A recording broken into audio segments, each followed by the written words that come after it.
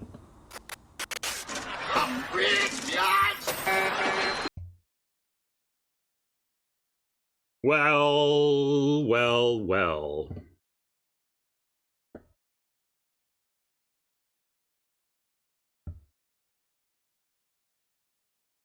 Let's face it, chat. Today I put on an absolute clinic on how to win through many mistakes. And how to use your absurd bombs to do so. So I don't have any great pride in today's outcome other than showing that, hey, we know how to find an open lane, and really we kind of created an open lane. There was a green-white deck that would have been quite good if we had gone there. But I think we were clearly rewarded for cutting the red, because we did get that meteor swarm passed to us. Now we got lucky and opened we just straight opened the red dragon, the red mythic. But the X spell bomb really did get passed to us because we focused on cutting red, not to any absurd effect, but like, for example, there was do we take the Morning Star or do we take the Evolving Wilds? Like in those early picks where there's like this colorless card, yeah, the colorless card keeps you open in a sense, but there is value to cutting a color by taking a card that has colored mana costs. So we got the hookup in any case and managed to win through the mistakes.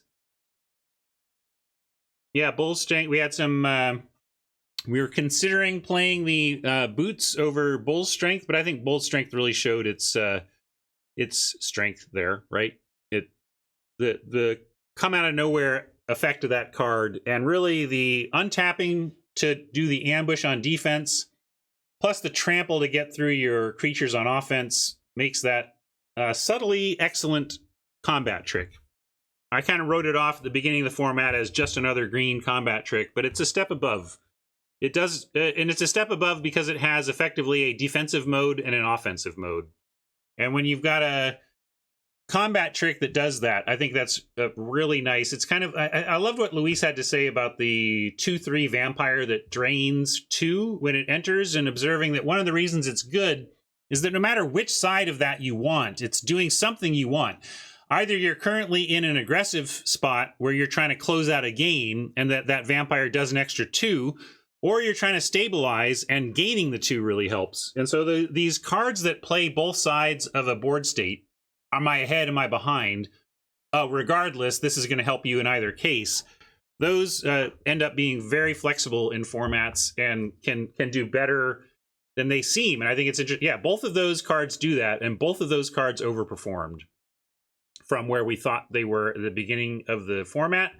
So maybe that's a lesson to take into the future in our card evaluations when we see cards that are effectively modal, or they either modal or they give you both things at once, but you're not going to need both things at once.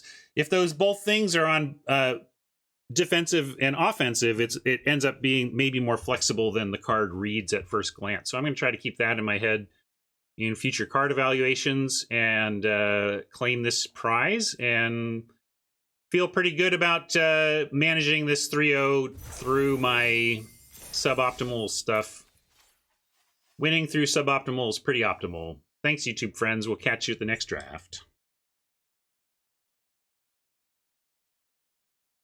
Yeah, Sir Elgar, sometimes you need both sides of the vampire. Like, I need to get you dead, but I need to keep myself alive to do it, right?